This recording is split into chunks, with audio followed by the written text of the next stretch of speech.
In this short video, we're going to talk about speech acts. When Elvis sings, "A little less conversation, a little more action, please," he's positioning talk and action as two different things. For a linguist interested in pragmatics, conversations are actions. We do things with words.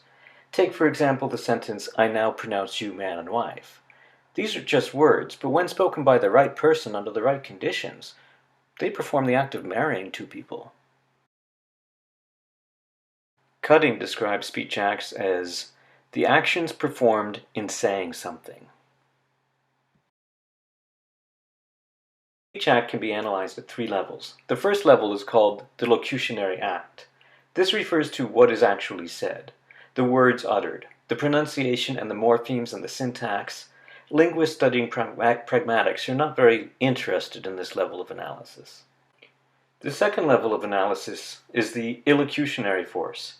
This refers to what the speaker does by uttering the words. Are they making a promise? Are they inviting you? Are they asking you for information? Are they threatening you? What kind of thing is it that they are doing when they speak those words to you?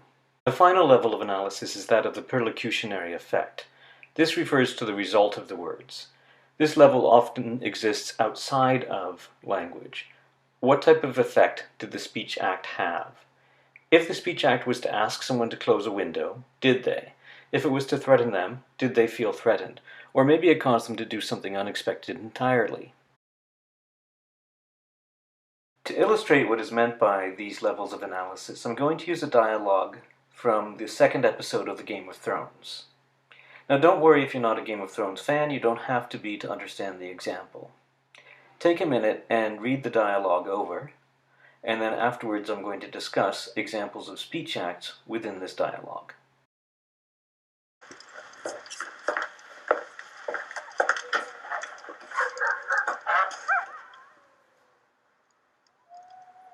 When was the last time you left this room? I have to take care of him. He's not going to die, Mother. Maester Lewin says the most dangerous time has passed. What if he's wrong? Bran needs me. Rickon needs you. He's 6. He doesn't know what's happening. He follows me around all day, clutching my leg, crying. Close the windows. I can't stand it. Please make them stop. Fire. You stay here, I'll come back.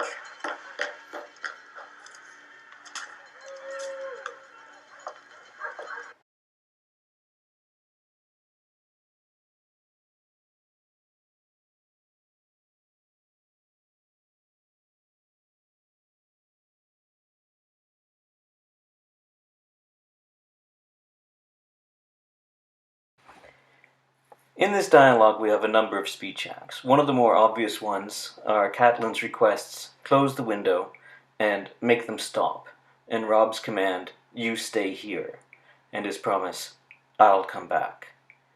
Let's just take one. Catelyn says to Robb, "Close the window." The locutionary act refers to the words itself. At this level of analysis we might note that it is an imperative sentence. The illocutionary force of these sentences was to request or demand that Robb do something, and the perlocutionary effect was that Robb turned toward the window. He didn't in the end close it, because when he turned toward the window he saw a fire. So this is to say that we can look at speech acts as having a form, an intent, and an effect. And there are a number of different forms that can be put towards a particular intent, and the intent may be entirely different than the effect.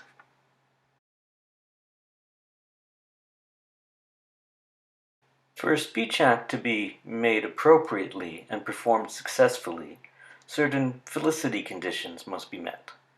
First of all, the appropriateness of the speech act depends upon who says them. As a professor, I cannot turn to two students and say, "I now pronounce you man and wife," unless I am also a minister. Or at least, I can't do this and expect it to have the intended effect. A minister cannot run up to two strangers on the street, pull them together, and say, "I now pronounce you man and wife." Well, again, he or she could, but it would not be a successful and appropriate speech act. So participants and context appropriate to the speech act is one of the Felicity conditions. Another criteria for a speech act to be appropriate is that it be possible to do. or at least that the participants believe it is possible to do. I'm not sure if Catelyn Stark believes that Robb can really make the dire wolves stop howling when she says, "Please make them stop."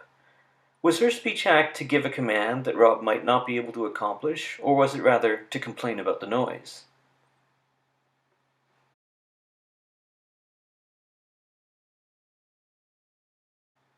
If we met on the street and I had a dog with me, and if I was worried that my dog was going to bite you, I would probably try to warn you. And I might try to warn you by saying something like, "She's a bit fussy, she has a sore paw." So my speech act would be to warn you.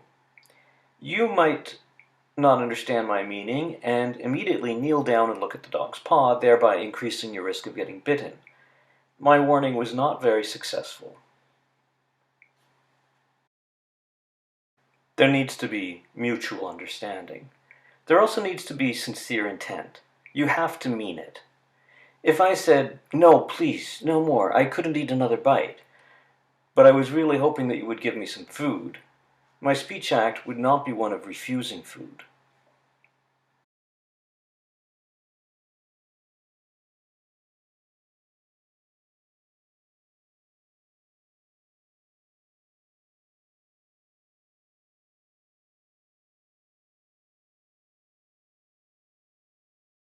Finally, we can talk about direct and indirect speech acts.